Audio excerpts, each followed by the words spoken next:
My name is Matt. Follow along as I turn Duracell, the legendary ocean racing sailboat, into a comfortable cruising home. This episode is brought to you by Squarespace, our favorite website building platform. It recently occurred to me that you, our viewers, don't necessarily know that what you see on camera is just the tip of an iceberg. What we don't show on camera is the hours of planning Matt does every week. This includes designing on CAD, drawing, reading, emailing back and forth ideas with naval architects and engineers like Evan and Marcos, who, by the way, we've met through this channel, which is awesome. Researching and ordering materials. About to order 20 sheets or 1 carton of PET half-inch foam for the interior cabinetry of the boat. Hopefully it will be enough. Yes, 1 carton, please. And then there is this look Matt gets when he's thinking about Duracell, which is pretty much all the time these days. There's a remarkable amount of time spent gazing into the distance with that look on his face that I have come to know well this past year since moving Duracell to our yard. So I've got a few projects on the docket over the next few weeks that I'm anxious to get to. As you can see, I've taken apart the cockpit benches and the combings. I'm actually ready to do my next iteration of the cockpit combings. Before I do that, now that I've gotten the bulkheads into the boat for the forward stateroom, I'm ready to permanently install the traveler bulkhead. The reason that I'm ready to do it is because I can't start actually building the real cockpit benches and combings until this traveler bulkhead is totally done, as far as all the laminations have been done. And that's because the laminations will extend all the way down to the deck down here. So what I got to do first is take off all the paint. I got to grind everything down, do a kind of a bunch of like a real rough fairing on this whole thing before I can glue in the traveler bulkhead. So that's what I'm going to be doing today. So I guess it's important to protect yourself from that dust when grinding, huh? Okay, grind away.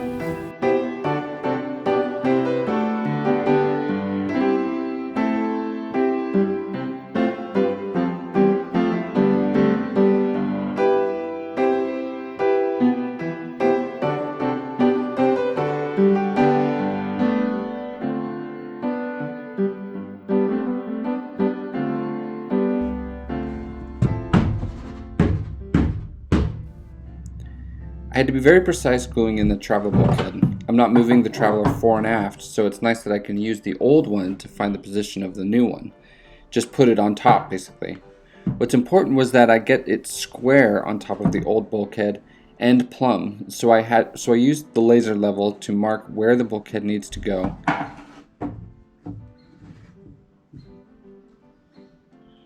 And then screwed blocks to the sides of the doghouse to hold it in place.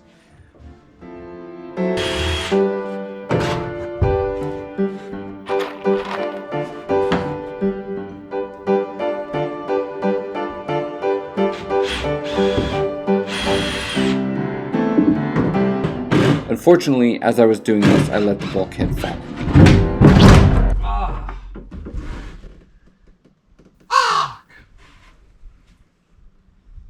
As you can see, I've got all the paint ground off the old bulkhead, off the deck and everything, and I've got the traveler bulkhead fit into its place with cleats and stuff, and so all I'm doing now is just gluing it into the boat. I'm just going to make up some thickened epoxy, go around the edge here and just glue it in, and then when it comes time to laminate it, it's a huge lamination project.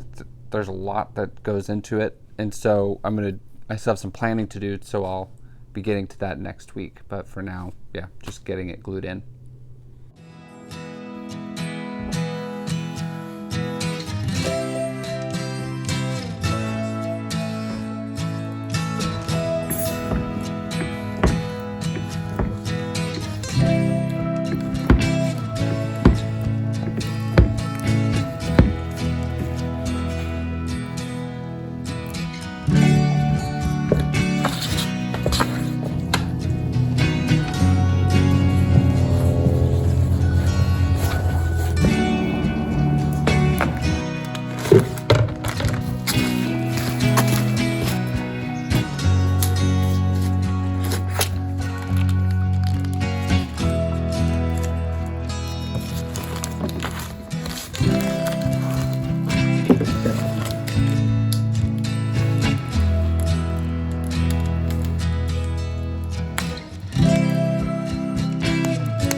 There's a squall up ahead.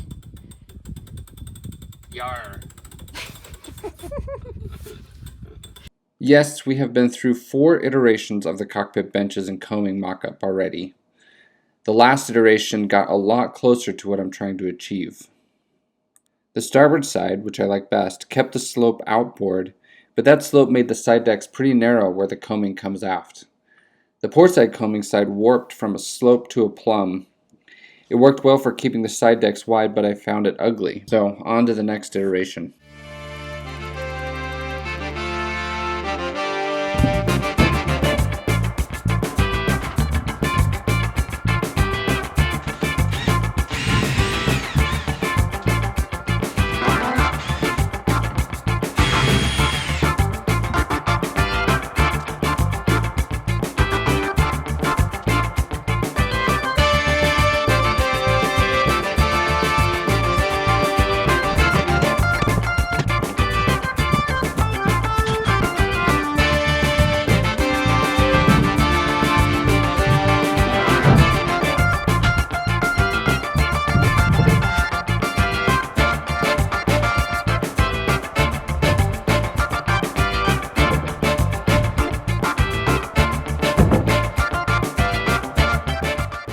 As you know, we are building a website for the Duracell project, and we're very glad to be using Squarespace. This week, we added a page with links to articles about our project. We easily added pictures and links.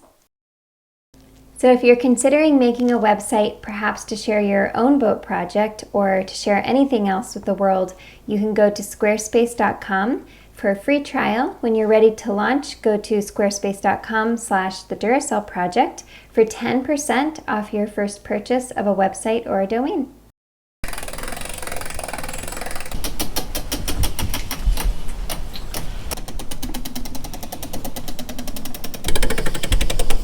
How does that feel with the lower combing? It feels good. Yeah, it feels good. It's nice to have them a little bit lower where I feel like I can get better. I don't know, I just feel like being higher over the winch is, I have more power into it. So it's like important to have your chest over the winch as you're grinding, and that's kind of feels pretty good. This side is lower than that side. I'm gonna try that side now.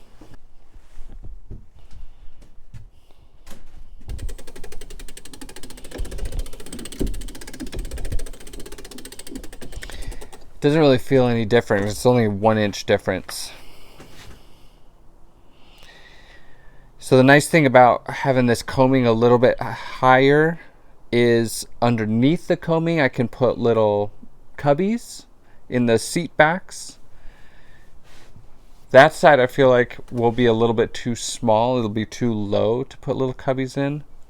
But the lower that I get it, if I want to keep the slope on the outboard side, the lower that I get it, the wider the side decks will be. And so I like how wide they are there, but I like having the combings, or the combing cubbies too. So it's going to be a balance. So I think I'm going to do this. I think I'm going to do this side. So I have the space for the cubbies. The side decks will be a little bit wider than they were in that side before, in the 4th iteration. But they won't be that low. Yeah, I think I'd pretty much always be trimming like this, standing on the bench, looking up at the head sail. But this one, just kind of the utility winch, this is for putting up sails and reefing. This one I can get my leg out and be over it, look up at what I'm doing. Or I can do it this way too. Stand over it. So This is a hard design decision, isn't it? it is, but I am really close. I'm really close.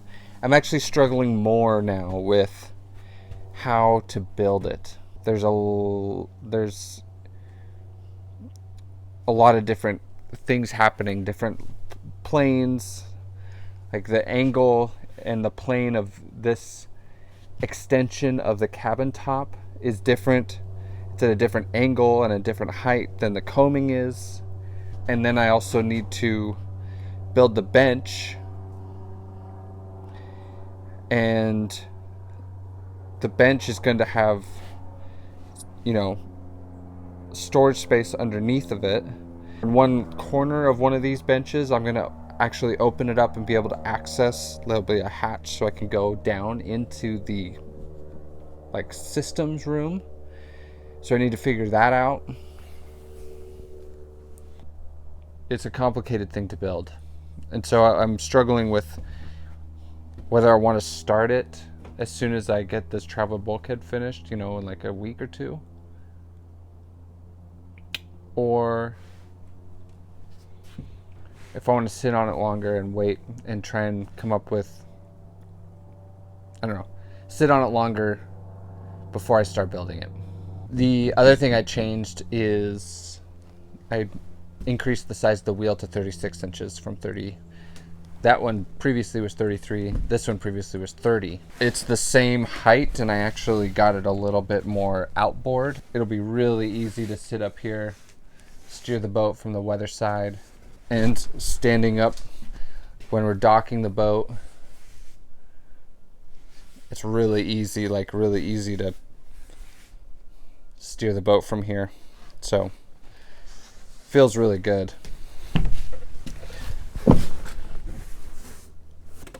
The only thing I don't like about this is that the winch, when I'm sitting here, the winch is high. And so I think what I'm going to do is just sink it, like many people suggested in the past already. Just sink it into the coaming. So I'll cut a big hole in the coaming, and then the winch will be lower in it. I'm actually going to do it on the other side, though, because I like the height of the coaming on the other side. So that's what I'm going to do next.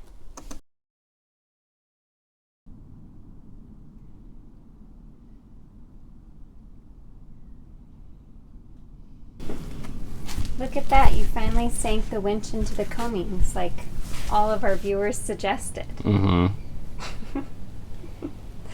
How do you like the result?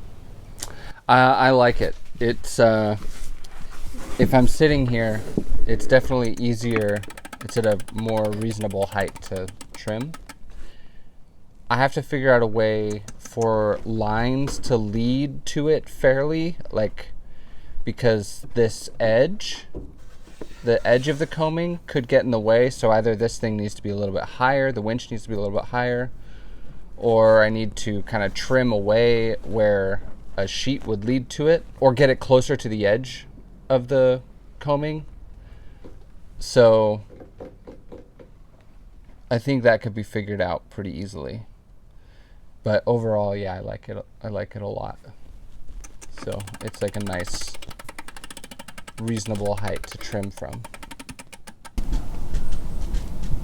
I like the cubbies.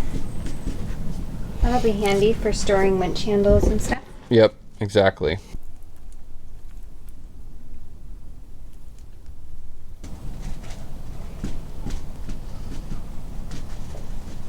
You're a toe and finger tapper when you're thinking. Do you know that?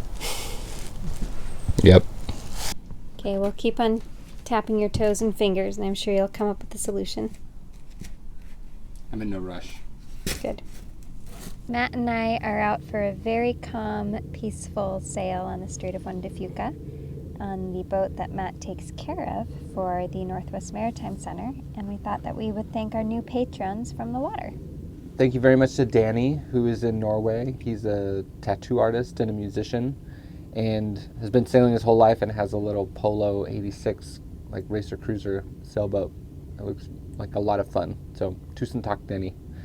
And then thank you to Wayne, who's in Melbourne, and thank you to Frank, who is in Bellingham, Washington, near here. We met him at the Wooden Boat Festival, and he, I think, was in composites and boat building for his career. So thank you very much to Frank. And lastly, thank you to Sean, who we haven't heard from yet. So thank you very much to everybody. If you are interested in joining our Patreon community, you can find us on the Duracell Project on patreon.com.